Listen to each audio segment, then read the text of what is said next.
Of Quiet Birds in Circled Flight by So Do Roses. Summary. A nightmare can feel like it goes on and on forever, but eventually you always wake up. The rating on this fic is teen and up, with creator chose not to use archive warnings.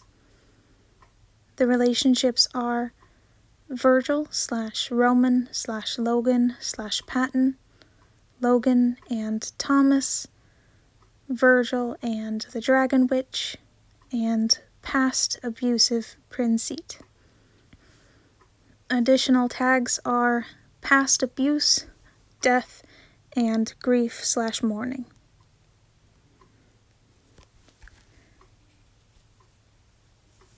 Roman blinked several times. His eyelids were tacky and his vision was blurry. He shifted, but there was a weight pinning his shoulder. As soon as he moved, the weight was gone, and a smudge of bright gold moved into his line of sight. "Roman? Are you awake?" Roman blinked a few more times until his vision cleared, Patton's anxious face hovering mere inches from his own. Patton's hand hadn't moved from where it was pressed over the center of Roman's chest.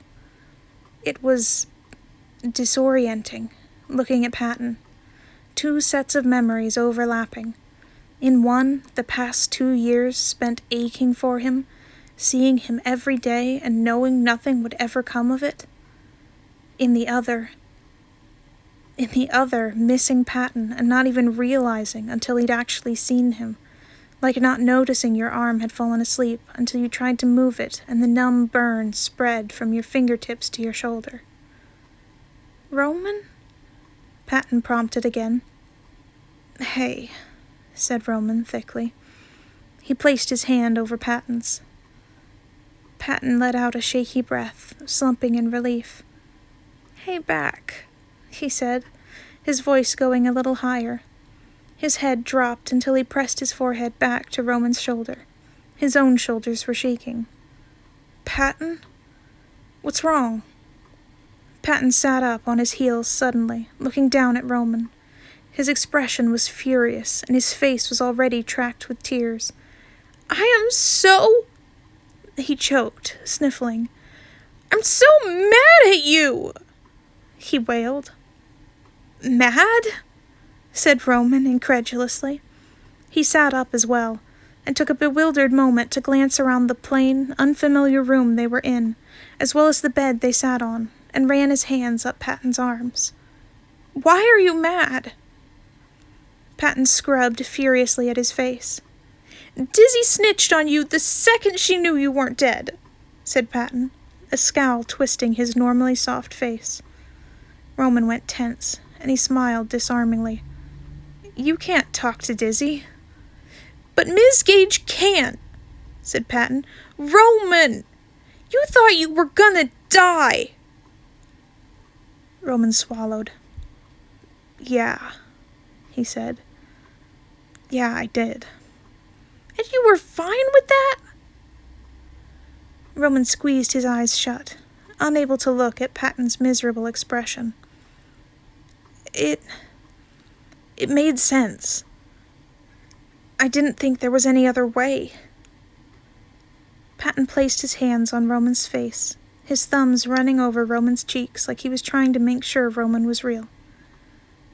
"That's not okay, honey," said Patton weakly. That's you need to see a doctor not okay." "Oh, I'm sure that will go over well," said Roman dryly. "Hello, Mr. Big City Psychiatrist. My name's Roman Gage, and I'm being harangued day and night by the fairies living in the woods behind my house.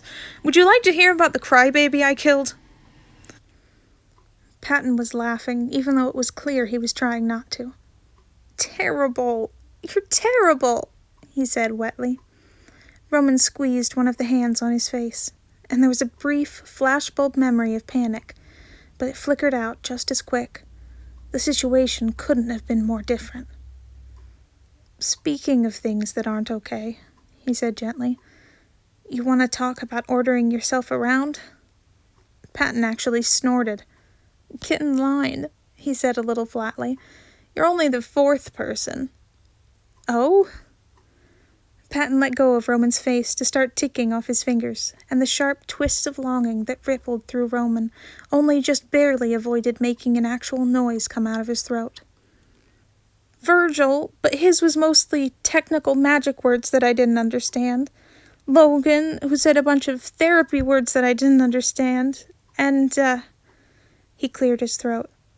And White." Roman waited, but Patton just had a strange little frown on his face. "Is that okay?" Roman said gently. Patton shrugged a little helplessly. "I don't really know. She's not like I remember, really." Roman nodded. Patton's frown smoothed just a tad. "She likes me," he said, incredulous. It's super weird." "Everybody likes you," said Roman automatically. Patton scoffed. "Well, that's just plain not true." "Everyone who bothers to actually talk to you," said Roman. "Everybody with taste. Everybody who's got two brain cells to rub together." Patton was turning pink, the corners of his mouth twitching. "Roman," he whined, embarrassed. Roman slid closer, taking Patton's hands in his own. "Everybody who's not a chicken shit," he continued, beaming when Patton cackled. "Everybody, Patton. Everybody important." Patton smiled up at him, like a sunrise dawning on his face. And half of Roman had been pining after him, and the other half had been missing him desperately, but all of him was in agreement at this exact moment. "Hey, Patton?"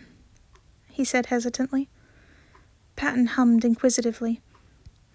"Feel free to tell me to back off," said Roman. Patton scrunched his nose in confusion. "What do you—" Before he could lose his nerve, Roman quickly leaned in and pressed a feather-like kiss to Patton's lips. Or he tried to, anyway, because pretty much the second he made contact, Patton surged forward, throwing his arms around Roman's neck and kissing him back so enthusiastically that Roman had to jerk one hand down onto the bed to steady himself before he toppled over. Patton couldn't stop smiling long enough to kiss Roman properly, and Roman's own face was mirroring him automatically. They were basically just giggling, borderline hysterical, pressing their faces together and occasionally meeting in a slanted half-kiss that quickly dissolved into more giggles. "I missed you so much," Roman blurted, still laughing. "I missed you too," said Patton, which shouldn't have made sense to Roman, but definitely did. "I do not know if they are— Oh!" Roman and Patton both turned to the door, which was open, Jesus, talk about embarrassing, where a clearly mortified Logan stood, the tips of his ears turning bright pink, a gently smirking Virgil behind him, looking at them over the top of Logan's head. Would it be better for us to return later?" "Don't be ridiculous," said Roman. Patton didn't say anything, just held out his hand and shook it insistently. Logan's whole face softened, and he didn't hesitate another moment before stepping forward and squeezing Patton's outstretched hand. Virgil hovered in the doorway, watching. Roman reached out when Logan approached them, one hand on Logan's forearm. A triangle of soft smiles and shining eyes. Virgil's mouth twitched into a smile. It was strange, knowing them and not knowing them. Not the way they knew each other. It was hard not to feel like an observer, especially now. But then Roman looked back at the doorway, his eyebrows pulling together. He held out his hand, gesturing insistently. "You too, Peter Powder, get in here!" Virgil couldn't resist the outstretched hand, slipping his fingers into Roman's when he got close enough. But Roman didn't just hold his hand.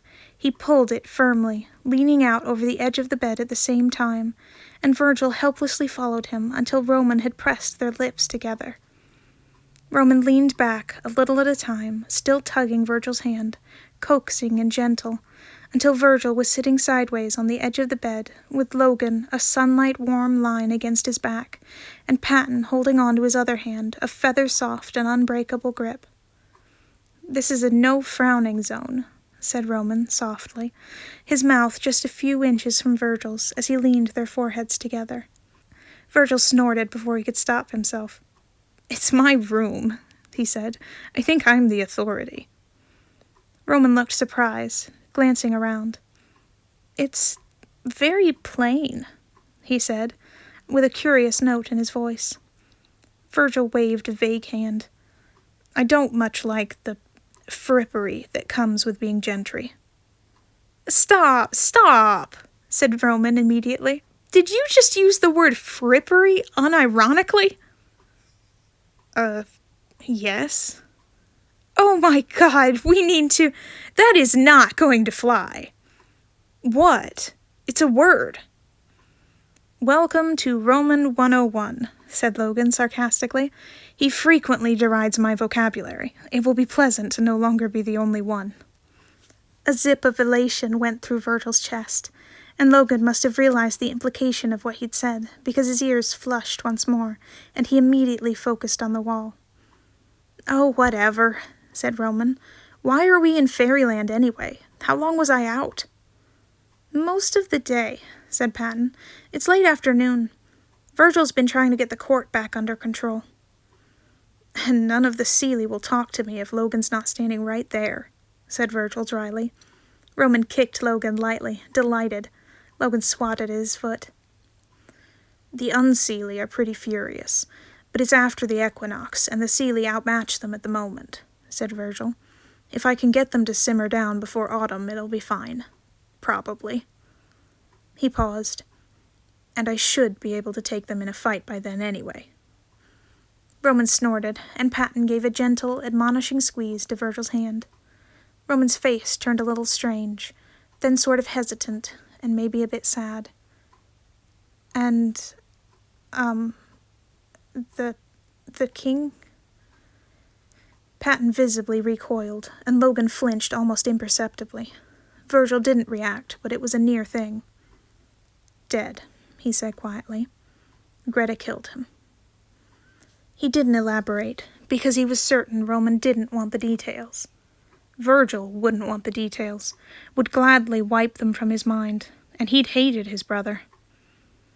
Roman blew a long breath out of his mouth, a look of intense thought on his face. "Do you feel all right?" said Patton gently. "I don't know," said Roman, his voice just barely shaking. Patton squeezed his hand. "I'm definitely sad," said Roman, but he didn't sound quite sure. "But I'm also kind of relieved, which is, probably the more telling of the two emotions, I would think." Patton lurched forward, his arms wrapping tightly around Roman's torso. Roman slumped, his head and hand both finding their way to bury themselves in Patton's hair. So it's over?" asked Roman. Virgil flinched that time. It was Logan who answered, though. "No," he said. "There is one more thing." She was easy to spot when they got to the Fletcher graveyard. Smaller, maybe, but still a huge mass of gray scales curled on the edge of the forest around her headstone. Virgil felt nauseous and lightheaded. Patton led the way, with Virgil and the other two trailing behind. Logan was holding Virgil's hand, tapping out a steady beat with his thumb. He thought she might be sleeping. She didn't move even as they arrived right next to her. Trying, and failing, to keep his voice steady, Virgil called out, "Gretty?" The shift was near instantaneous. The dragon sat up, rapidly shrinking as it moved, and then she was right there. She was sitting on the ground, leaning against the headstone, younger than he remembered, actually, about the age she'd had Trudy. She had his knife in her hand, picking at her nails, and a furious expression on her face. She didn't look up. "That's a good knife you're using to give yourself a manicure," he said, trying for levity. Her mouth twitched as she turned back towards him.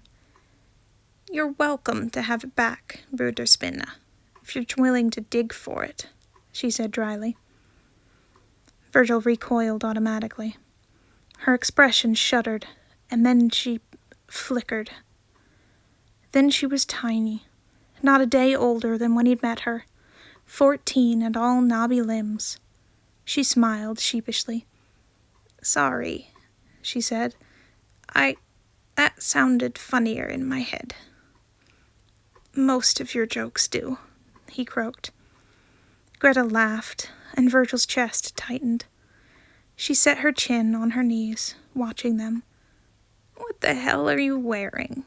She said, soft and incredulous. And that was too much.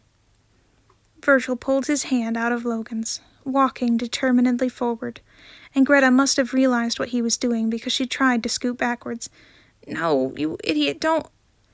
Virgil grabbed her hand. It was like sticking his arm into open flame and biting down on metal at the same time, a quick jolt of overwhelming discomfort that lasted maybe 3 seconds before smoothing out into merely a faint ringing in his ears. Greta was staring at him, gobsmacked, and then tears started rolling down her face.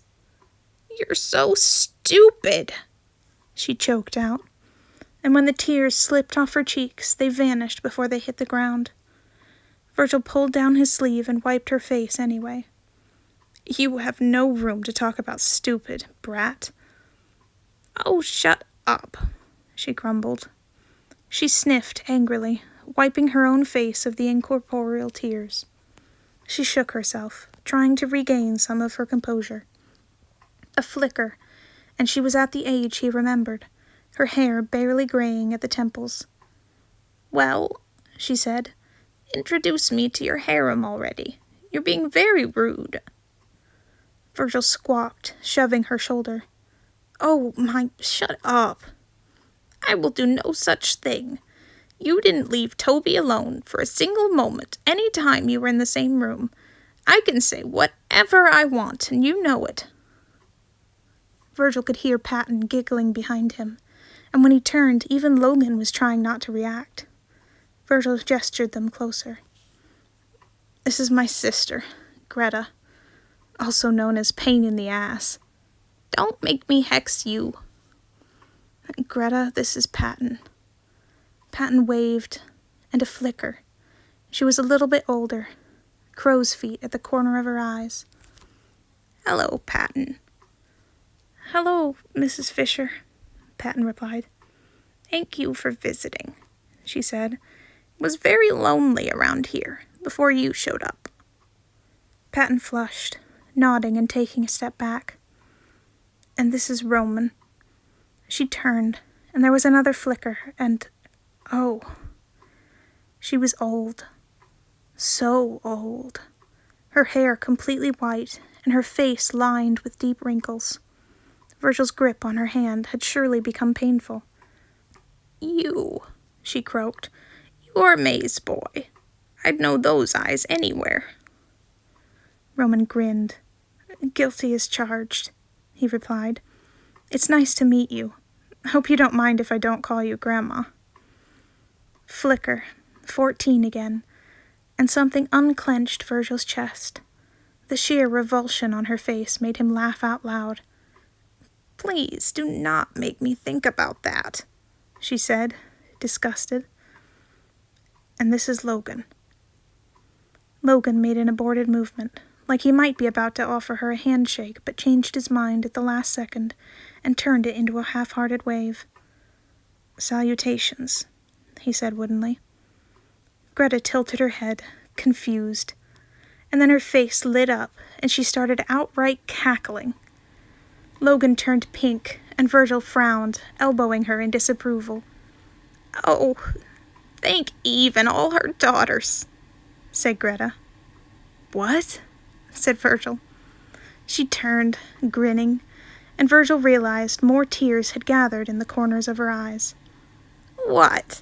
Did you think I was excited about someday dying and leaving you all alone?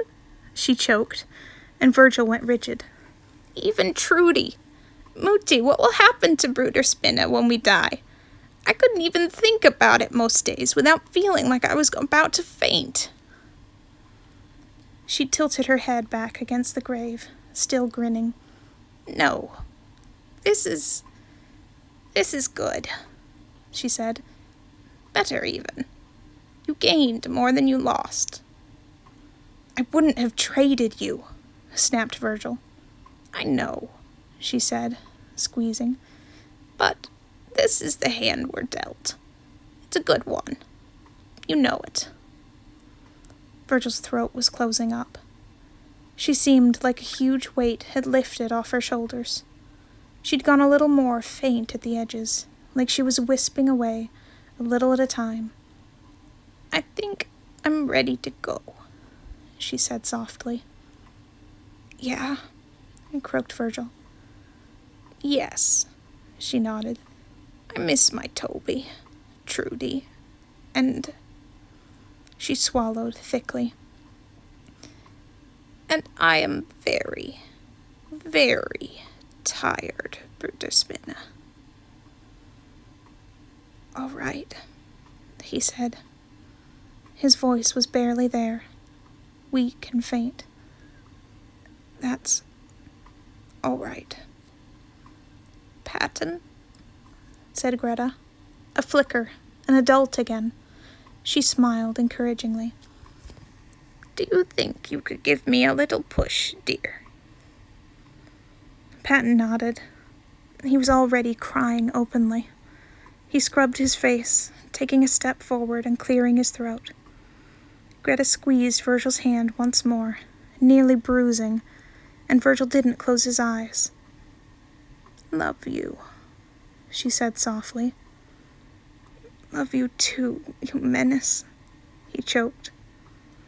Patton's eyes darted between them. Greta nodded, and after an aching pause, Virgil did too. Patton inhaled shakily. Okay, he whispered. Greta leaned over and pressed a tiny kiss to Virgil's temple. Virgil felt his eyes flood with tears. Go home, Mrs. Fisher. Virgil blinked. His hand was empty. He didn't even realize he was shaking until Patton's hands cupped his face, steadying him. Roman's hands were set on his shoulders, and Logan hovered just out of arm's reach, nearly perfectly still, and yet managing to give off the aura of someone fretting. Virgil, said Patton gently. Virgil shook his head, but he managed to get a weak, reassuring smile out past the lump in his throat. Patton nodded, kissing Virgil's cheek. The quiet broke with a strange tune, people singing. Virgil's head jerked up, but there was no one around them. Logan pulled out one of those little flat boxes from his pocket, looking down at it and then going wide-eyed. Who is it? Asked Roman, which made exactly no sense to Virgil. It's... Logan hesitated. It's Thomas. It took a significant amount of restraint for Logan to remain composed as they entered the lobby of Wick Hill's Rural Hospital. The secretary glanced up and looked back down at his station, doing a double take and staring wide-eyed at the four of them. Logan could imagine the sight they must look. 2 fae and 2 humans, and all of them rumpled and dirty as well as exhausted. But Logan wasn't very concerned with the secretary's sensibilities at the moment. My brother, Tom... Bed 15, he said immediately. Go ahead. Go right on through. Logan blinked, confused, but then he noticed the way the secretary was casting wary glances behind him. Logan figured he might as well take advantage of his cowardice. Virgil wasn't even doing anything other than looking baffled at the various pieces of machinery around them. The halls were full to bursting. Obviously, Thomas wasn't the only one who'd woken. Logan's eyes flitted from number to number until he found the room and shoved it open, all pretense of composure lost. Thomas and their parents looked up at him, all of their faces breaking out into smiles, and the relief Logan felt was so intense he felt slightly dizzy for a moment. Hey, Barry, said Thomas, and you brought your boyfriends. Logan didn't respond, already right next to the bed and shuffling nervously. "Hugs?" he said quietly. Thomas's face split into a blinding grin, and he opened his arms instantly. Logan forewent leaning in, instead climbing right up onto the bed and outright clinging, his face hidden in his brother's neck. "I am certain your lack of self-preservation skills are going to cause me to have a stroke," he muttered, and Thomas just laughed, though his voice sounded suspiciously wet. Mom and Dad had leaned over, Dad with his arm around the both of them, and Mom gently running the tips of her fingers down the side of Logan's head. His shaking began to ease. "Logan," said Mom pointedly, "would you like to introduce us to your—" She hesitated, tilting his face toward her, and mouthed, "New boyfriend?" Her expression questioning. Logan was fairly certain he was going to die of mortification. "You can call me Verge," said Virgil, giving a little half-wave. Logan gave him a startled look. "Your parents are not addressing me as Spider Prince," Virgil grumbled, looking distinctly embarrassed at all the eyes on him. "It's just weird." If Logan's parents were shocked by the title, they didn't show it. They both gave him friendly smiles. "Lovely to meet you," said Mom. "So, was that a yes on the boyfriend thing?" Dad asked out of the corner of his mouth. Patton giggled nervously, and Virgil was pointedly not making eye contact. "We have not discussed it," hissed Logan through gritted teeth. "Knowing you, you never will," said Thomas dryly. Roman snorted, and Logan glared at him. "What?" said Roman. "He's not wrong." "Like you're any better," jabbed Thomas. Roman was rescued from embarrassment, and the discussion was cut off by a gentle knock at the open door. Everyone turned, and the newcomer shrank back slightly. "Hey, Elliot," said Patton gently. "What's up?" They swallowed, smiling a little nervously. They shifted again, pulling one of their sleeves down. "This—" They hesitated, and then started shaking their head very quickly, the words spilling out. "This is gonna sound super weird probably, because I don't really know what's going on, and I saw you go past my room, and I kinda had a feeling, so I wanted to ask you, but I don't even know if it's gonna make any sense. Hey, kiddo, you can slow down a bit if you want," coaxed Patton. "Whatever you want to say, you can." "Did she find you?" blurted Elliot. The room became very still. Elliot shook their head instantly. "I knew it. I'm sorry," they said. "I just thought she was kinda in my head for a while, and I could have sworn—" "Yeah," rasped Virgil, and Elliot's mouth snapped shut. "Yeah, she found me," he continued. Elliot's shoulders relaxed. "Good," they said. "That's good." "And she's okay now?" Virgil nodded. "Yeah, she's fine," said Virgil. His voice was very tight, and Logan's whole body ached with the force of his sympathy. Elliot smiled, small and relieved. "Good. Great." They waved uneasily. "Sorry, again," they said. I really wanted to make sure." "I appreciate it," said Virgil, and the words had a sort of weighted quality to them. Logan felt something spark across his fingers, and all the humans in the room shuddered. Elliot looked a little paler, but their smile didn't dim. "Okay, I'll see y'all around?" "Yeah," said Virgil, and the others nodded in agreement. Elliot waved one last time before turning and, not quite fleeing, but only just barely. "What did you do?" said Roman casually. "I don't have to answer that," said Virgil. "Oh, I beg to differ. Play nice, boys," said Mom, clearly reflexively, and then she immediately looked mortified at her own statement.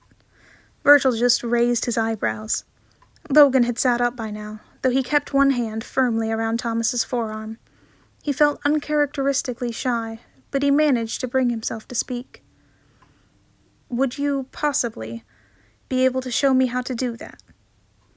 Virgil grinned, wicked and inhuman, and Dad was already sighing in resignation.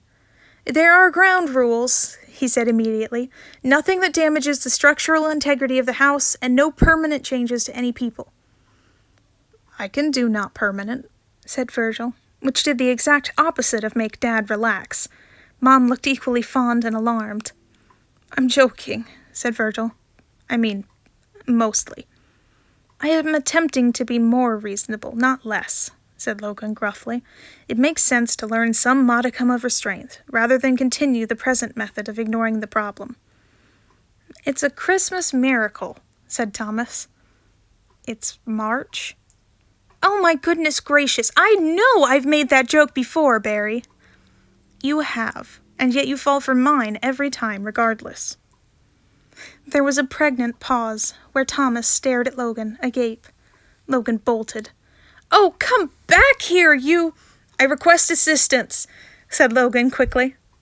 Patton giggled, shrill and delighted, grabbing Logan by the hand and sprinting with him out the door. Roman grabbed Virgil in turn and followed them.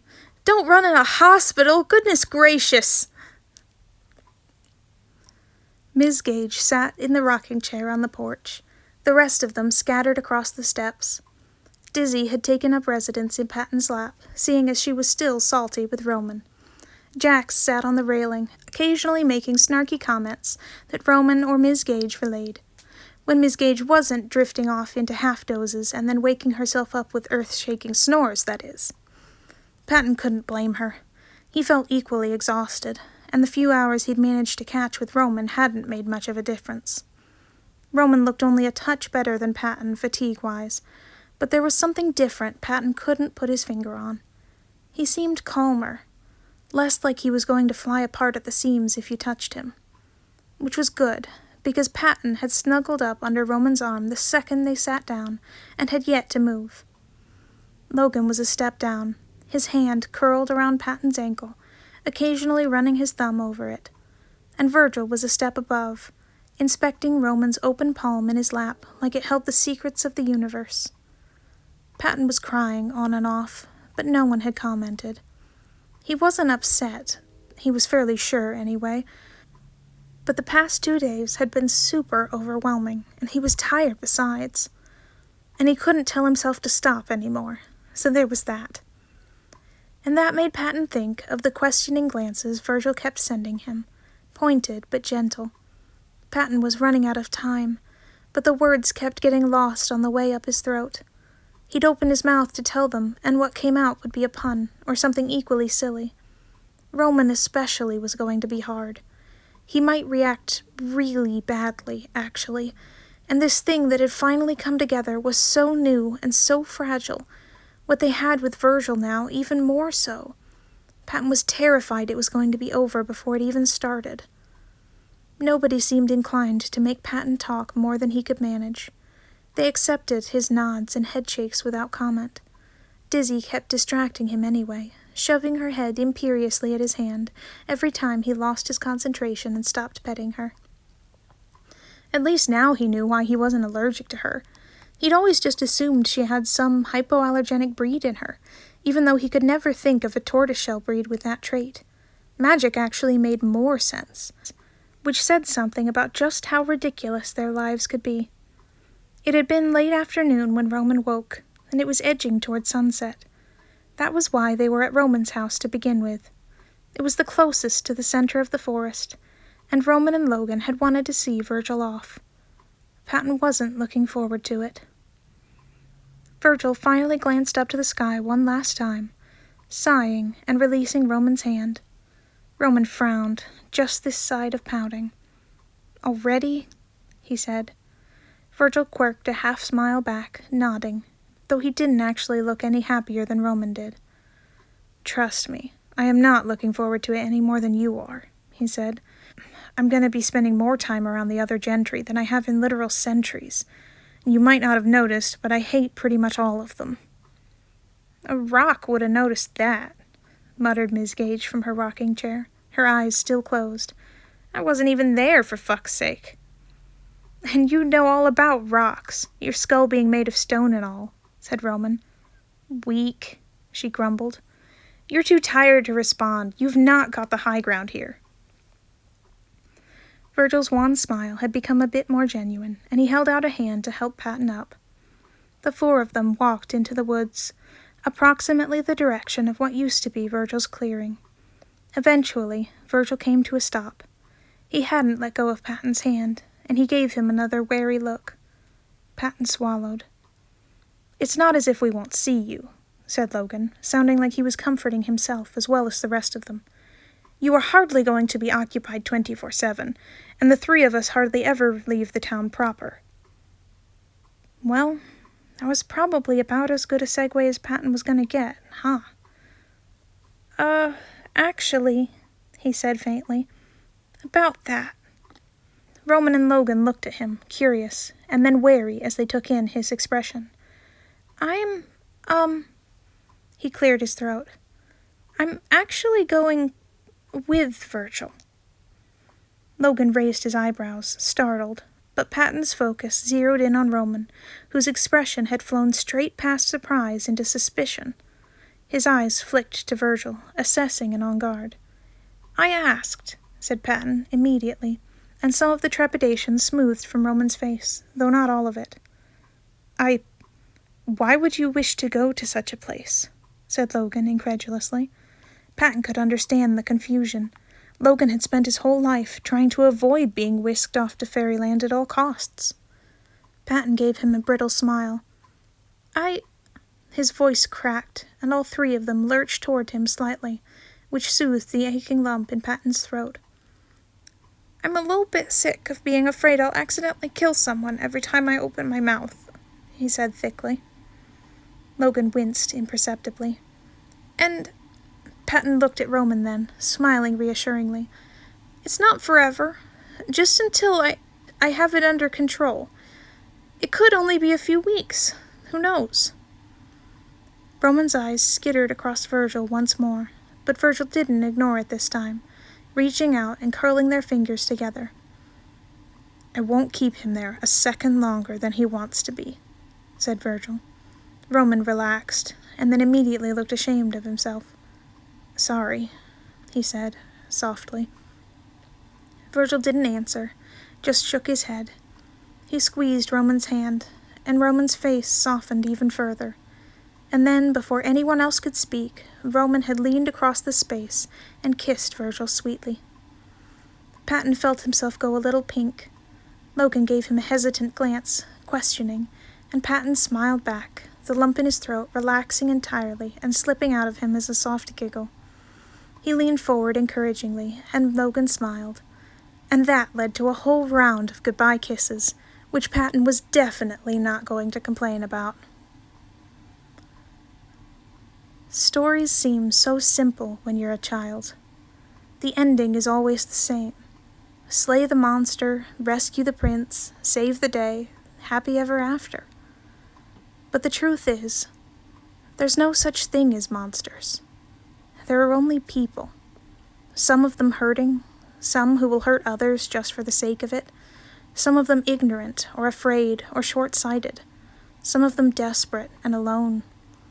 Anyone can become a monster. It's what you become after that's important. Sometimes the wounds heal.